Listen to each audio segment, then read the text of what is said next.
कुछ देर प्रातःकालीन चिंतन में हम महादेव का चिंतन करते हैं। महादेव का एक नाम है आशुतोष। आशु कहते हैं जल्दी हो और तोष कहते हैं संतुष्ट हो जाए। महादेव अपने भक्त के कष्ट को सहन कर ही नहीं पाते। जैसे ही भक्त पुकारता है, महादेव अपने भक्त के दुख के हरण के लिए तुरंत कृपा कर देते हैं। एक महादेव के परम प्रिय भक्त की कथा आप लोगों को सुनाती हूँ। सच्ची कथा है। ये वीडियो इधर लगा के सेट करते हैं, रिकॉर्ड होता रहे। कुछ ही समय का गैप। महादेव श्रृंगार रस के इतने बड़े कवि नहीं हुए। विश्व ने उन्हें श्रृंगार रस के सर्वोत्तम कवि के रूप में स्वीकार किया। नाम था विद्यापति। मैथिल भाषा के कवि, श्रृंगार रस के अद्भुत कवि। विश्व ने उनको स्वीकार किया। बहुत प्रेम, एक जन्म नहीं, ये तो अनंत जन्मों का महादेव के साथ उनका प्रेम था। और जब विद्यापति के चोले में आए, जब जगत में आए और नाम पड़ा विद्यापति, तब शिव उनकी सेवा में आए। सच्ची कथा। शिव उनकी सेवा में आ गए और शिव एक सेवक के रूप में, जिसका नाम पूगना था, पूगना के रूप में शिव उनकी सेवा में आ गए और निरंतर सेवा में। पहचान नहीं पाते विद्यापति कि इतना प्रेम जो था पूगना के प्रति। आसपास के लोग भी इस बात को ना पहचान पाते, क्योंकि मालिक और नौकर के रिश्ते में थोड़ा अंतर होता है। लेकिन यहाँ तो इतना प्रेम इनका, विद्यापति एक क्षण भी पूगना के बिना रह न पाए, इतना प्रेम। एक दिन दूसरे गांव जा रहे थे और दूसरे गांव जाते वक्त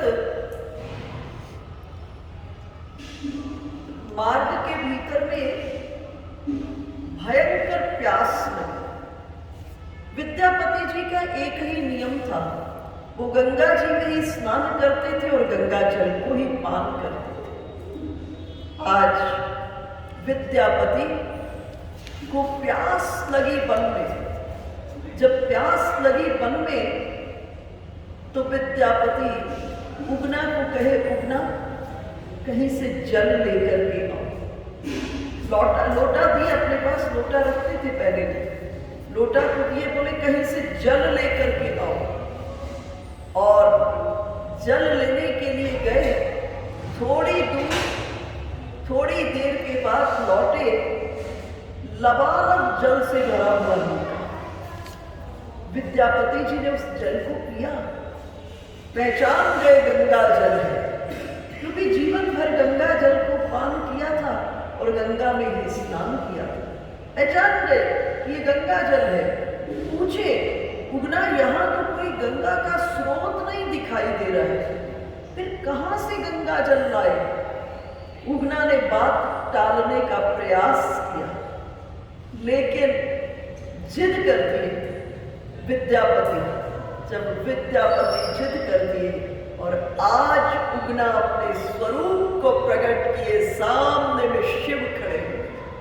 जटाओं से गंगा प्रवाहित हो रही है और उस रूप को देख करके अपने आप को उनके चरणों में प्रणिपात कर दिया। लेकिन अब बहुत कठिनाई हुई, क्योंकि पहले तो स्वरूप का ज्ञान नहीं था और इतनी प्रीति थी। अब स्वरूप का ज्ञान हो गया तो कैसे सेवक के रूप में उनको रखे। और उसी वक्त महादेव ने कह दिया विद्यापति, अगर मेरे इस स्वरूप को किसी के सामने में स्पष्ट कर दिया तो मैं उसी क्षण अंतर्ध्यान हो जाऊं। बहुत कठिनाई हो गई, क्योंकि एक और जगत का स्वरूप था उगना का, और आज उगना का अपने इष्ट देव के रूप में परिचय हो गया।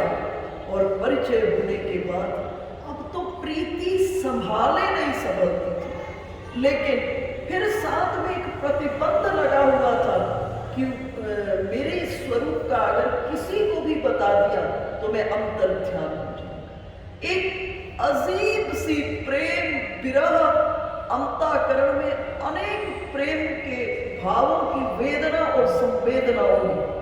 और आज विद्यापति जी की जो पत्नी थी वो थोड़ी कठोर स्वभाव की थी और गुस्से वाली थी। आज उगना को कुछ सामान लेने के लिए बाजार भेजा। उगना ने आने में देरी कर दी। जब उगना के आने में देरी हो गई और शिव लीलामय है, लगता है आज शिव अपनी लीला को समेट कर उगना के पास जाना चाह रहे थे। और विद्यापति जी की पत्नी देरी होने पर जोर से चिल्लाई और चूल्हे में लगी हुई लकड़ी को निकाल कर उगना की ओर फेंकी। अब सहन नहीं कर पाए विद्यापति, चिल्ला उठे, शिव है, शिव है, शिव है। कैसे चिल्लाए? शिव अंतर्ध्यान। और ये वही समय था कि विद्यापति का भी शरीर छूटने वाला था। आज विद्यापति अगले ही दिन स्नान करने जाने लगे। रोज घर से 2 कोस दूर गंगा थी, आज स्नान को जाने लगे। थोड़ी ही दूर पहुंचे, थक गए, पांव में शक्ति नहीं रही, वहीं बैठ गए और वहां से भगवती गंगा को पुकारे। कहे, मां, मैंने बहुत अपराध किए, तुम्हारी विराट आंचल में मैंने अपने पांवों को डाला। मां, मैंने बड़े अपराध किए, लेकिन मां तुम बहुत कृपामयी हो, करुणामयी हो और निश्चित मुझ पर कृपा करोगी। आज इस अंतिम समय में जीवन भर मैंने आपके जल का ही पान किया है और आप में ही स्नान किया है। आज अंतिम समय में मां मुझे इस सुख से वंचित करोगी। और मां को पुकारने लगे, जीवन के अंतिम गीत को कहे। और इतिहास गवाह है, 2 कोस से गंगा बहती हुई विद्यापति के पास पहुंची। ये भक्ति का स्वरूप है।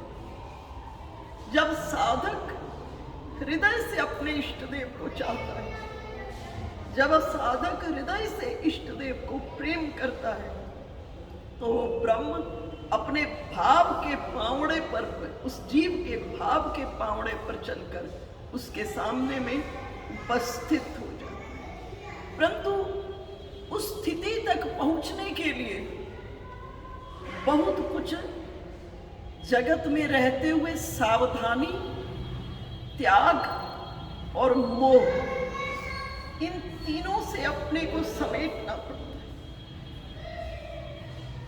जब साधक इन तीनों से अपने को समेटता है और अपनी अंतर की चित्त की वृत्तियों को इष्ट देव पर केंद्रित करता है, फिर उस घटना को होने में देर नहीं लगती है।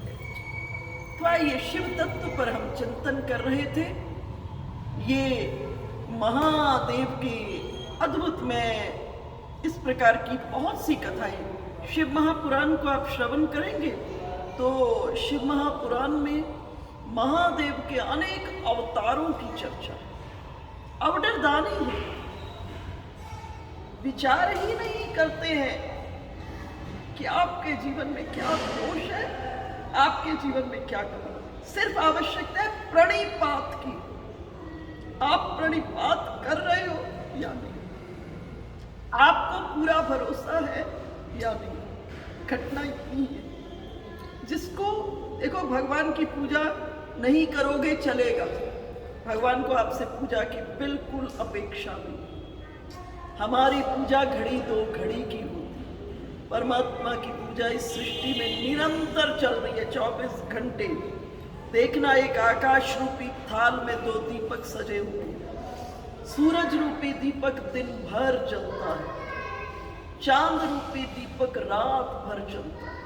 सभी नदियों के जल स्नेह के रूप में उसी परमात्मा को समर्पित है। सभी पुष्पों की गंध उसी परमात्मा की ओर प्रवाहित हो रही है। सभी फल झुक झुक कर अपने आप को उस परमात्मा को समर्पित करें। तो हम आपकी आरती पूजा तो बहुत घड़ी 2 घड़ी की इस अस्तित्व के भीतर, इस सृष्टि में परमात्मा की पूजा निरंतर चल रही है। 24 घंटे परमात्मा की पूजा इस सृष्टि के भीतर में चल रही है।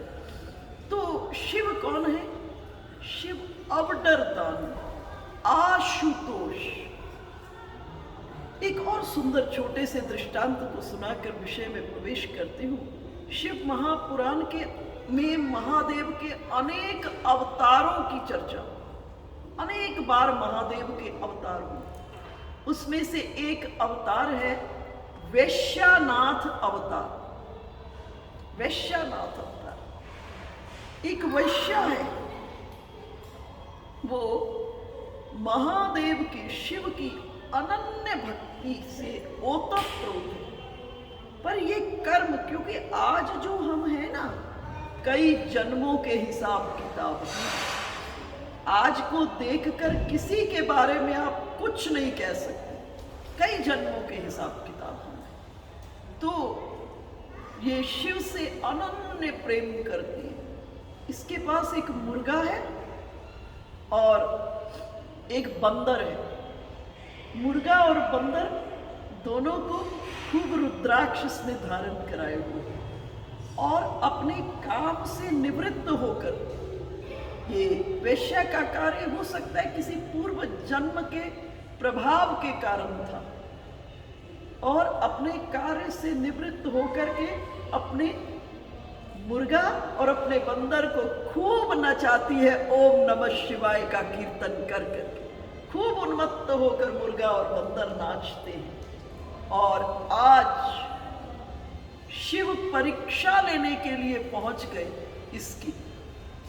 शिव एक साहूकार का वेश धारण करके आए हैं और हाथ में चमचमाता हुआ मणियों से जटित, मणियों से रचित शिवलिंग है एक हाथ में, और एक हाथ में बहुमूल्य हीरे पन्नाओं मोतियों का स्वर्ण में मंडित कंगन है। पहुंचे इसके पास साहूकार का रूप धारण करके, और जैसे ही इस वैश्या ने देखा, मन के भीतर में उस सुंदर दिव्य कंगन को देख करके लोभ आया। पूछी किसके लिए? शिव ने कहा ये तुम्हारे लिए, लेकिन मेरी शर्त है, ये जो मेरा रत्न जड़ित शिवलिंग है, 3 दिन के लिए ये तुम्हारी सुरक्षा में। इसको अगर कुछ हो गया तो मैं जीवित चिता पर जल जाऊंगा। महादेव ने कहा जीवित चिता पर जल जाऊंगा, और आज से 3 दिन के लिए तुम मेरी हो। और सायंकाल हुआ, साहूकार के वेश में महादेव पहुंचे इसकी रंगशाला में नृत्य देखने की। ये सब नृत्य, गान इत्यादि की बड़ी बड़ी साधनाएं करती थी। सब साध्वियां हैं, नृत्य गान इत्यादि की बड़ी साधना में रत होती है। और जैसे इसने नृत्य प्रारंभ किया, महादेव ने अपनी माया से उस रंगशाला में आग लगा दी।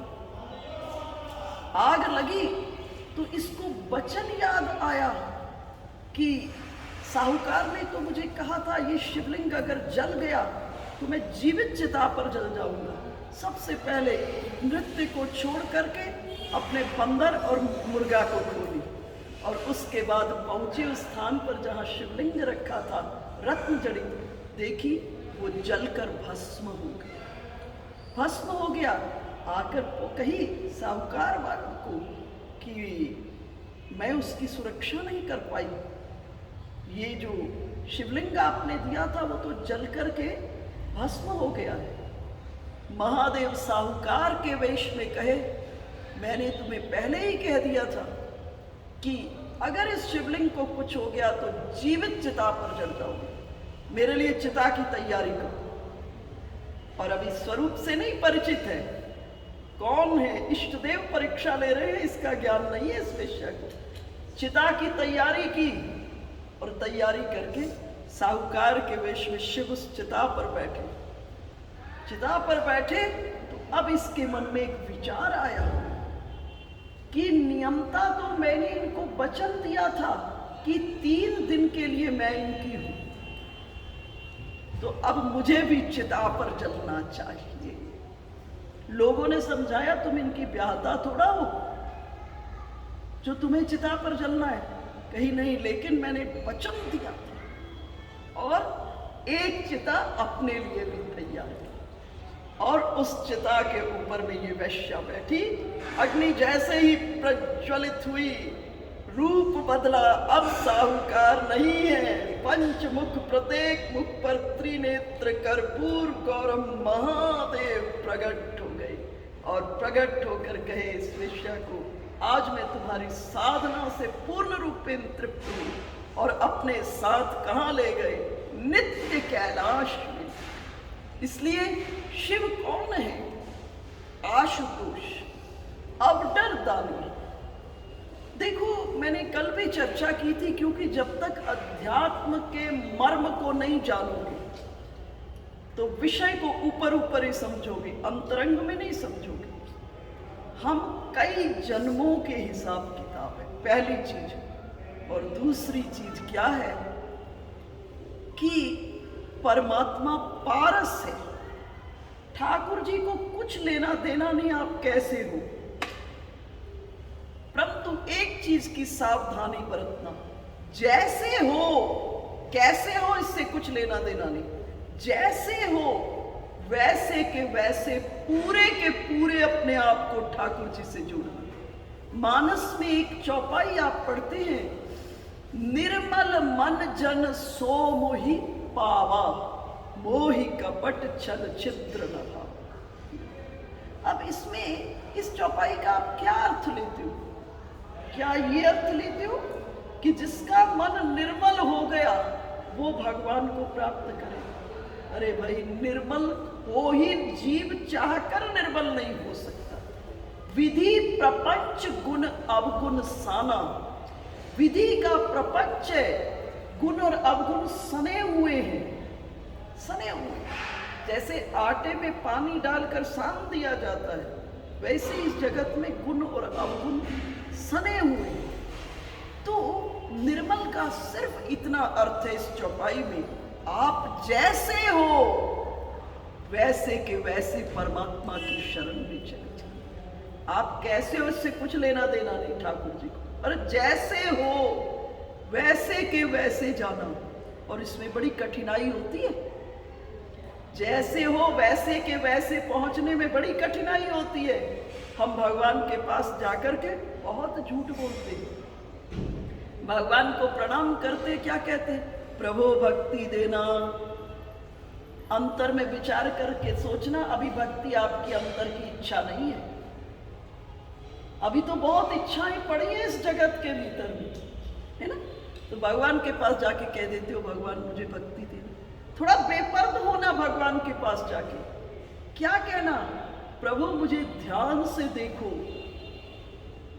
मैं तुम्हारे पास हूं, फिर भी मुझ में इतने विकार, फिर भी मुझ में इतनी कामनाएं, फिर भी मुझ में इतनी वासनाएं, फिर भी मुझ में इतना लोकाचार, फिर भी मुझ में इतनी महत्वाकांक्षाएं। ठाकुर कुछ करो, तुम कुछ करो। उस दरवाजे पर बेपर्द हो जाओ। जिस दिन बेपर्द जहां जहां से हो गए, मैं गारंटी से कहती हूं, उसी दिन वही वही से ठाकुर जी तुम्हारे भीतर में प्रवेश कर जाएंगे। लेकिन हम तो ठाकुर जी के पास जो जगत में झूठ बोलने का अभ्यास होता है ना, वो यहाँ भी काम आ जाता है। जाकर प्रणाम करते, प्रभु अपनी भक्ति दे, अपना प्रेम दे। अभी अपेक्षा कर रहे घर वाले प्रेम करें, अभी अपेक्षा कर रहे व्यापार और बढ़ जाए, अभी अपेक्षा कर रहे हैं खूब जीवन में सुख मिले, सुविधा मिले, अभी ये चाहत नहीं है। इसलिए प्रभु के पास जाके बेपर्द हो जाना। भगवान ने अगली अर्धाली में क्या कहा है?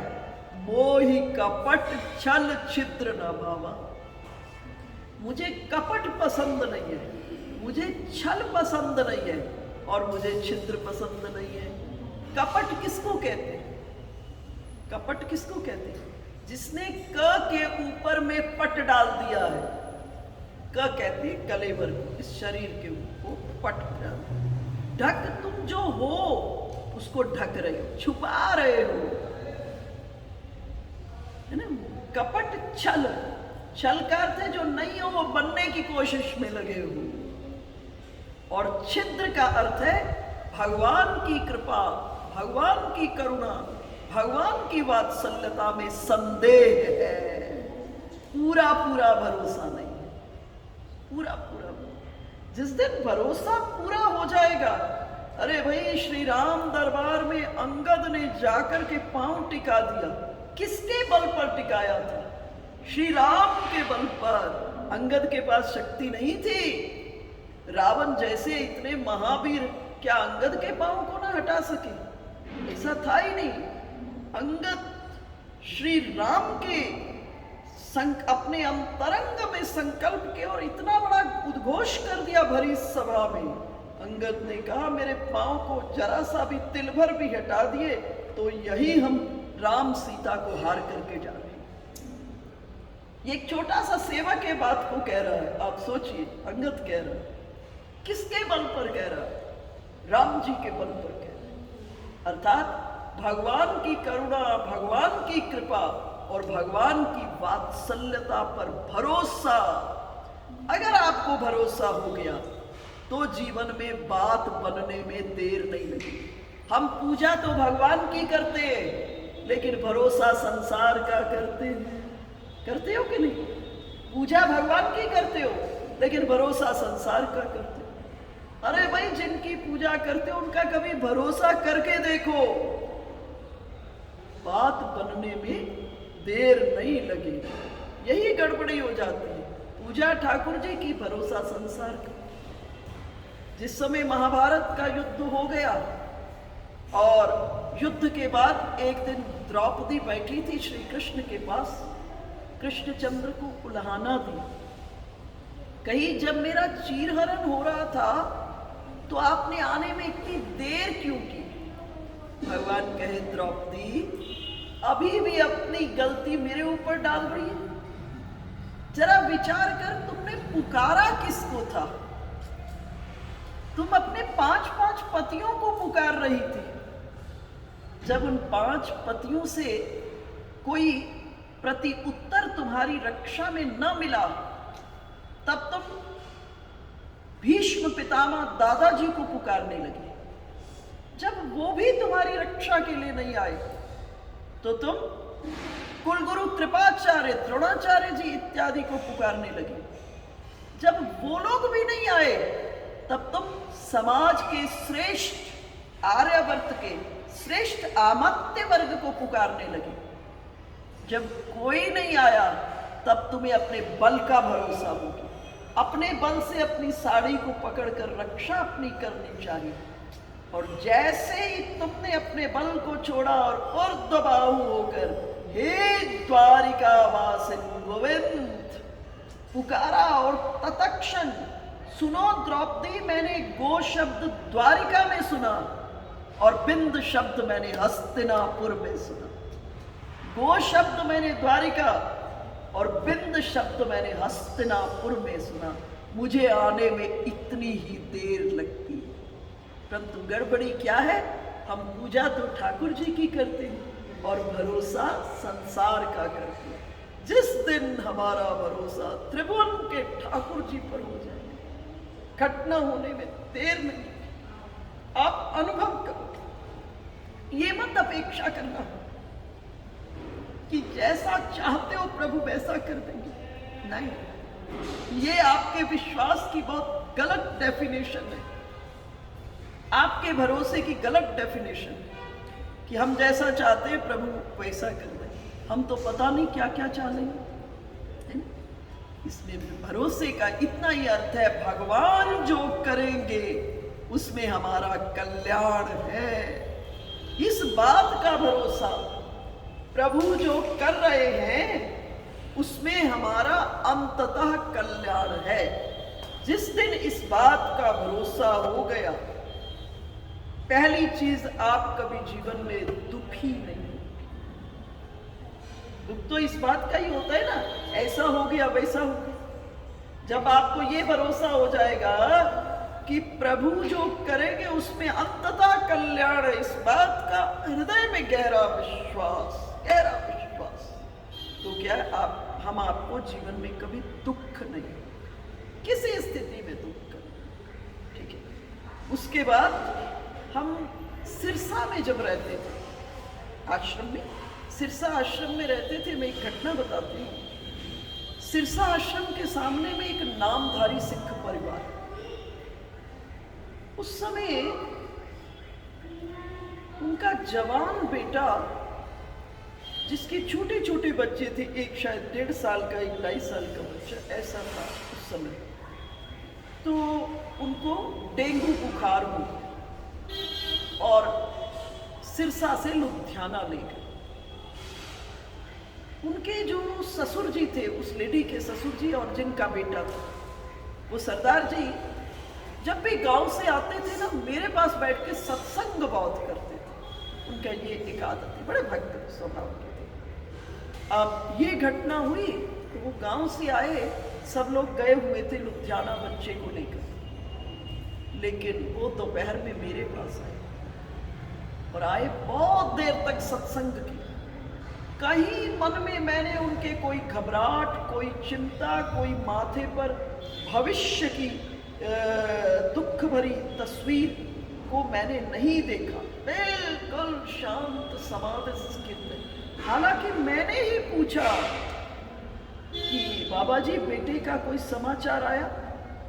उनका एक नपी तुली लाइन में जवाब आज भी मुझे याद, कहे बीबी, बीबी बोलते थे हम, बीबी ओदी वधी होएगी तो वापस आ जाएगी, इसका जीवन होगा तो वापस लौट आए, कहीं कोई चिंता नहीं। वो नदी में नहाने जाते थे, बाथरूम वगैरह में स्नान नहीं करते थे, नहर में स्नान करने जाते थे। नहर में स्नान करने गए और इधर घर में चीख पुकार शुरू, बेटा एक्सपायर हो गया, अभी शरीर को, डेड बॉडी को नहीं लाए, बेटा एक्सपायर हो गया। और इस जगह मैं उनके घर गई, आश्रम के सामने था, मेरा नैतिक दायित्व भी था। अभी बॉडी को तो लाए नहीं थे, तो घर में जो 1-2 लोग थे उससे बात थोड़ी सांत्वना, जबकि वैसे इस समय में इसकी कोई बहुत भूमिका नहीं होती, लेकिन मैं चर्चा करके वापस लौटकर अपने आश्रम के गेट के बाहर खड़ी थी। तभी मैंने देखा सामने से वो बाबा जी चले आ रहे साइकिल, अपने घर का रोना धोना उन्होंने सुन लिया, लेकिन वो घर नहीं गए, वो वहीं ब्रेक लगाकर मेरे पास खड़े।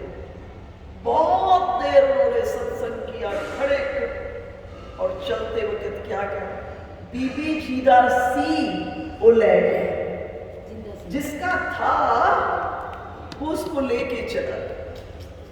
ये है परमात्मा की कृपा पर पूर्ण रूपेण भरोसा, ये है सत्य से परिचय होना, ये है धर्म से का ज्ञान होना। कहीं मैंने उनके चेहरे पर कहीं दुख की किरण, दुख की लकीर को, तस्वीर को नहीं देखा, एकदम शांत और समाधिस्थ। ये तब संभव होता है जब हम भगवान को अपना मानते हैं। और कैसा मानते? पूरा पूरा अपना, आधा आधा नहीं। जब भगवान को अपना मानते। अब इसका ये अर्थ मत लीजिएगा, अब इसका ये अर्थ मत लीजिएगा जिस संसार में आप रह रहे हो उस संसार को इग्नोर कर दो, उसको ठुकरा दो, उसका ध्यान नहीं रखो, नहीं। बस यही पूरा अध्यात्म की तस्वीर क्लियर हो गया अगर इस नुक्ते को जान गए। ये परिवार, ये घर, ये संसार आपका नहीं है,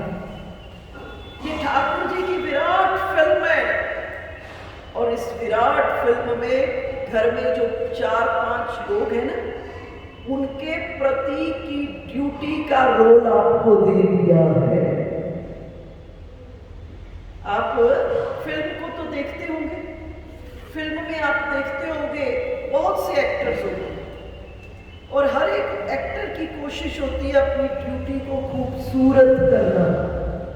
वो अपना रोल को करते हुए खूबसूरत से खूबसूरत करने का प्रयास करता है एक्टर, लेकिन खूबसूरत से खूबसूरत रोल करते हुए उसकी दृष्टि किस पर होती है? डायरेक्टर, कि मेरी एक्टिंग से डायरेक्टर खुश होना चाहिए। ये संसार में फिल्म है किसकी? ठाकुर जी। ठाकुर जी इसकी डायरेक्टर है, हम जितने बैठे सब एक्टर। आपको रोल दे दिया है, आपको किसी की मां बनना है, आपको किसी की पत्नी बनना है, आपको किसी की पुत्र वधू बनना है, आपको किसी की सास बनना है, आपको किसी की बेटी बनना है। इतने रोल दे दिए आपको। अब इन सभी रोल्स को खूबसूरती से करना है। अगर एक पत्नी अपने पति का ठीक से सेवा कर रही है, ठीक से जो धर्म के अनुसार का सेवा कर रही है, अपने पुत्र का ध्यान ठीक से कर रही है, घर में आने जाने वाले अतिथियों की सेवा ठीक से कर रही है, तो संसार तो उसका सिद्ध हो गया। ये सब करते वक्त चिंतन क्या होना चाहिए? चिंतन ये होना चाहिए, ये प्रभु की फिल्म है, प्रभु ने रोल दिया है। अगर मैं अच्छे से करूंगा तो ठाकुर जी प्रसन्न होंगे। हमारा प्रत्येक कर्म ठाकुर जी की प्रसन्नता के लिए होगा। जब हमारा प्रत्येक कर्म को करते वक्त उसमें ठाकुर जी की प्रसन्नता छुपी हुई है, हमारा उद्देश्य वही है, तो अलग से भक्ति करने की भी आवश्यकता नहीं। 24 घंटे आपका चिंतन बना रहेगा। तो जब इस प्रकार की भक्ति में जीव पहुंचता है तो भगवान क्या करते हैं? योगक्षेमं वहाम्यहम्। मैं उस व्यक्ति का योग भी वहन करता हूं और मैं उस व्यक्ति का क्षेम भी वहन करता हूं। भगवान ने गीता में स्पष्ट कह दिया कि अनन्याश्चिन्तयन्तो मां ये जना परिउपासते तेषां नित्याभियुक्तानां योगक्षेमं वहाम्यहम्। जो जीव अनन्य चित्त होकर, अनन्य चित्त, अनन्य का अर्थ होता है न अन्य, मुझे छोड़कर अन्य किसी नहीं। इसका ये अर्थ नहीं है कि पत्नी को छोड़ दो, पति को छोड़ दो, पुत्र का ध्यान नहीं रखो, नहीं। इसका अर्थ है पुत्र भी प्रभु के द्वारा दिया हुआ मुझे सेवा के रूप में है, पत्नी भी इसी रूप में है, बेटी भी इसी रूप में है, अतिथि आ गया इसी रूप में है। तो जिसका प्रभु को छोड़कर अन्य कोई भावना बचे, तो अनन्याश्चिन्तयन्तो, जो अनन्य चित्त होकर मेरा भजन करता है, मैं उसका योग भी वहन करता हूं और क्षेम भी वहन करता हूं। योग का अर्थ होता है आपके जीवन में जिस चीज का अभाव है, भगवान कहते हैं उसकी पूर्ति करता, और क्षेम का अर्थ होता है जो पहले से पड़ी है उसकी रक्षा करता। भाई नई मिल जाए और पहले की रक्षा ना हो तो जीवन की बात नहीं बनेगी। इसलिए प्रभु ने 2 शब्द प्रयोग किए, योगक्षेमं वहाम्यहम्। जो नहीं है उसकी व्यवस्था करता हूं, जो है उसकी रक्षा करता हूं। जब इतनी बड़ी घोषणा प्रभु ने कर दी तो हमारा क्या होना चाहिए? इस घोषणा पर भरोसा होना चाहिए। जितना गहरा भरोसा उतनी जल्दी आप ठाकुर जी को अनुभव करोगे। एक छोटी सी भगवान महादेव के भक्त की कथा कहकर के वाणी को विराम देती हूँ। महादेव के उज्जैनी में एक राज गायक था, राज सभा का गायक, नाम था सोमदत्त। और अभी उज्जैनी नगरी में कोई बाहर से बहुत ज्यादा विद्वान गायक आए और आकर के महाराज को कहा कि मैं जो आपके राज गायक हैं उनके साथ शास्त्रार्थ संगीत में करना चाहता हूं। अगर मैं विजय प्राप्त किया तो आप मुझे राज गायक बना देंगे और जो दूसरा है उसको फांसी दे देंगे। और महाराज संगीत के बड़े प्रेमी थे और ये जो गायक शास्त्रार्थ के आए थे बहुत विद्वान थे, इनकी बहुत बड़ी प्रतिष्ठा थी पूरे उस जगह, तो स्वीकार कर लिया। और महाराज राजा ने सोमदत्त को बुलाया कि आपका इस दिन शास्त्रार्थ है, संगीत का शास्त्रार्थ है। सोमदत्त हृदय से जानते थे कि ये जो आ रहे हैं शास्त्रार्थ करने के लिए उससे कोटि कोटि विद्वान है।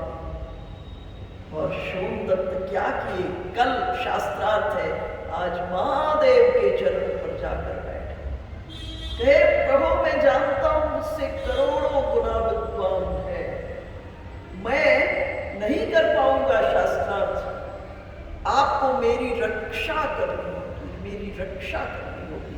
पिंडी पर सिर रख दिए, आंसुओं से महादेव की पिंडी का अभिषेक कर रहे हैं। और महादेव सुबह लीला कर दिए, सुबह अपने वेश को एक भिखारी के वेश में बदले और उस तरफ चले गए जहां पर दूसरी जगह से जो जिस गायक के साथ शास्त्रार्थ होना था उसके शिविर में पहुंच गए। और शिविर के बाहर में महादेव ने गायन प्रारंभ कर दिया। अब वो सोचने लगा कि इतना मधुर शास्त्र की पद्धति पर लहरों को गाने वाला है कौन इस नगरी के भीतर में। बाहर आया, प्रणाम किया, कहा प्रभु आप कौन है, इतना अद्भुत आप गा रहे हैं, ऐसा गाने वाला तो मैंने त्रिलोकी में नहीं सुना। महादेव ने कहा मैं सोमदत्त का शिष्य हूं, मैं सोमदत्त का शिष्य हूं।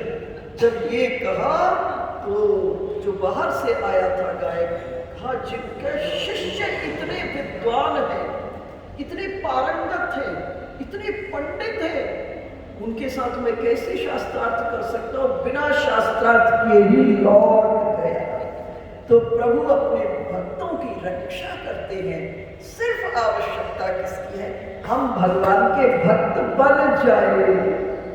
देखो जितने हम बैठे हैं ना, हम भक्त तो किसी के हैं, किसी के तो भक्त हैं। कोई धन के साथ भक्ति में जुड़ा है, कोई पत्नी का भक्त, कोई पति का भक्त, कोई पुत्र का भक्त।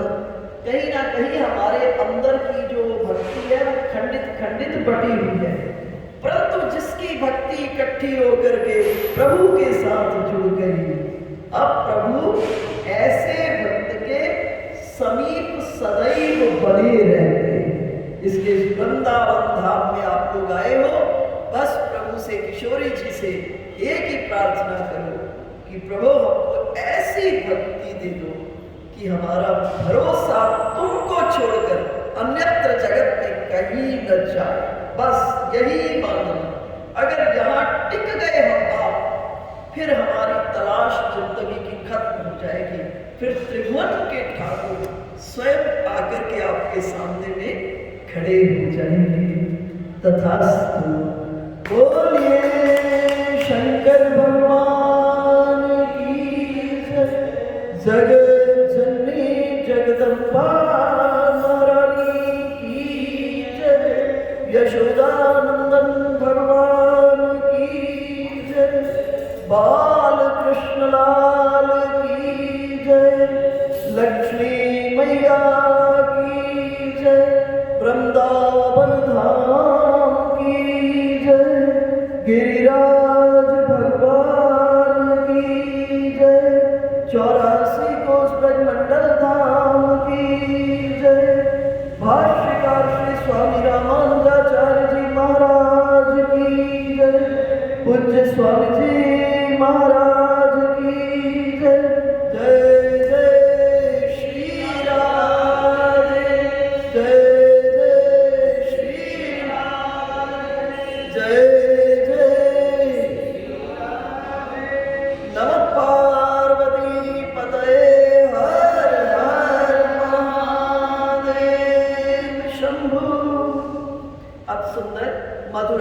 जी का पाठ मंगल जी करें। आइए माइक नीचे, आगे आ जाइए, आगे आ जाइए, आप भी आगे आ जाइए।